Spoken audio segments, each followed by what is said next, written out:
For today's video, here I go again. Nandito na naman po ako. Pupunta na naman ako kay Ate Rain, kay Ate Rainyo. Today is the day ang schedule ng aking Botox sa aking hair lalo. Kasi kung napapansin niyo yung aking hair lalo is may pagka natural curl talaga siya. So kailangan ko siyang i-straight. Ang mahirap kasi kapag nagla-live ako, minsan after shower talagang buhaghag. Parang feeling ko parang liyon. Buhay na buhay yung buhok ko. So syempre atin nito gusto ko straightan lang. So I decided na magpa-botox ng hair. So today is the day ng aming schedule para sa botox ko. So pupuntahan ko ulit siya dito. Nagpa-schedule ulit ako sa kanya for today's video. Ito na nga gagawin niya na. So later tignan natin na magiging after look ng aking botox ng aking hair. Nanawa na ka!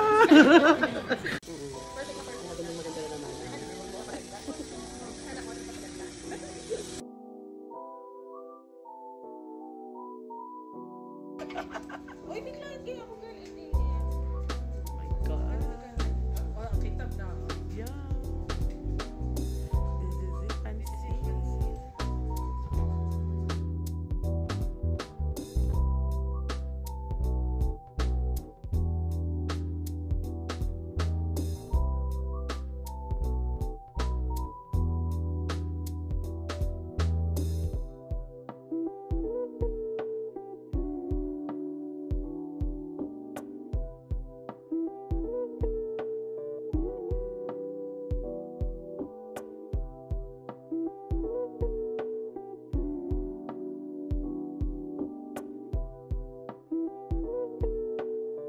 Ito na nga mga di tapos na ako kay Rain.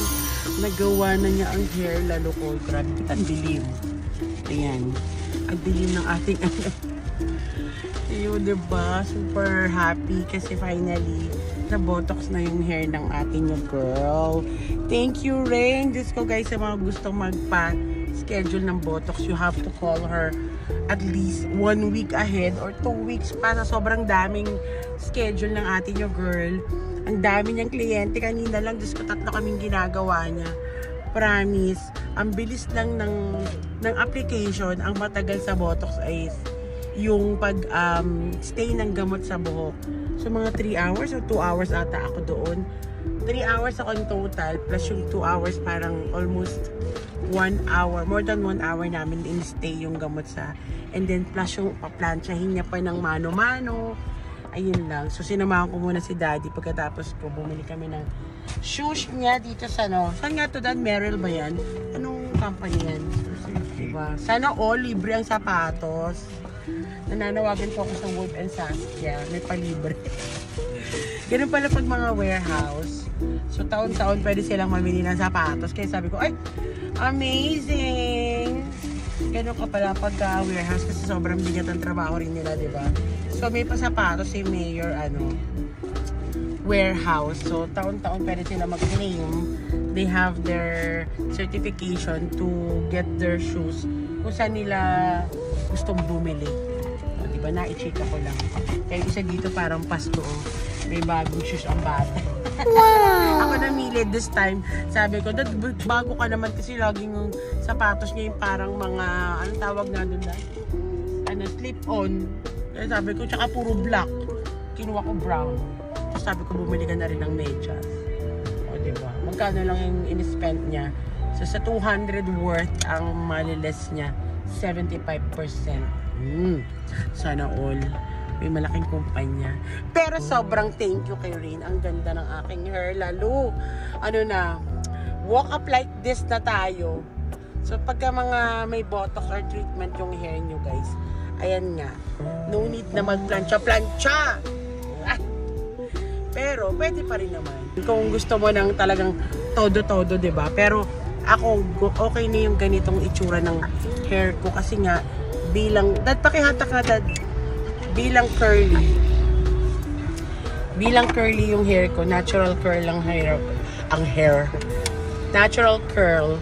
Kailangan, kapag gusto ko ng straight, paplansyahin ko pa. Ayan.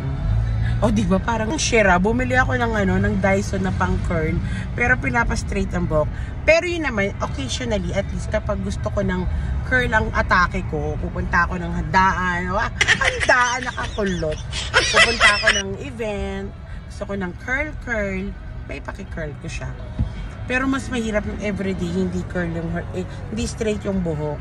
Pero yun nga, pagka natural ang hair nyo guys, natural talaga yan na pagka-shower nyo, pagka-dry ng buhok.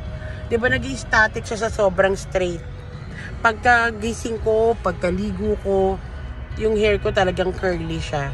Parang parang bold yung buhok mo, ganun, tawag sa kanya. So, yun lang. Thank you kay Rain. Sa mga gusto magpagawa, guys, kontakin nyo lang siya. Ilalagay ko yung link down below. Tapos magpa-schedule kayo or i-text nyo siya kasi sobrang hectic. Ang dami-dami niyang kliyente dahil napakagaling gumawa ng ating yung girl. Pulido at mabilis din siyang trumabaho. Mahirap lang siyang magpa-schedule. Magaling siyang gumawa, ang mahirap sa kanya schedule, kaya kailangan ahead. Then doon sa mga nagpunta na ako, shoutout kay Sisi Koy Anime, ang ganda-ganda ng hair lang mo, be. I love it. Nakaka-young yung haircut. I like it. Yun lang guys, na-ichika ko lang sa mga gustong magpagawa ng hair lalo, i-DM nyo na si Sister Rain. Ayan, thank you sa iyo, Rain. Thank you sa mga punta na rin kay Rain. Ayan, happy na rin tayo mga moms, diba? Alam niyo naman tayo mga moms, yung kaligayahan lang natin, paminsan-minsan ang mga kaartihan natin, walk up like this na kilay, walk up like this na hair. Diba? Pag mudang na, ganyan na lang ang kaligayahan. Simpleng bagay, diba? Ayun lang, naichika lang. Guys, dahil bagong hair done tayo, nandito kami sa mukbangan. Si Daddy, isang aya ko lang kaladkarin ng dad. Gutom ako. Kain tayo dito. Kasi nung last week kami nakakain dito.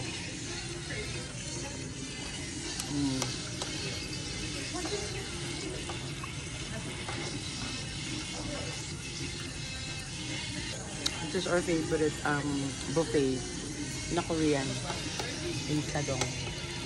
Yan. We're cooking and then we ordered yung cook na.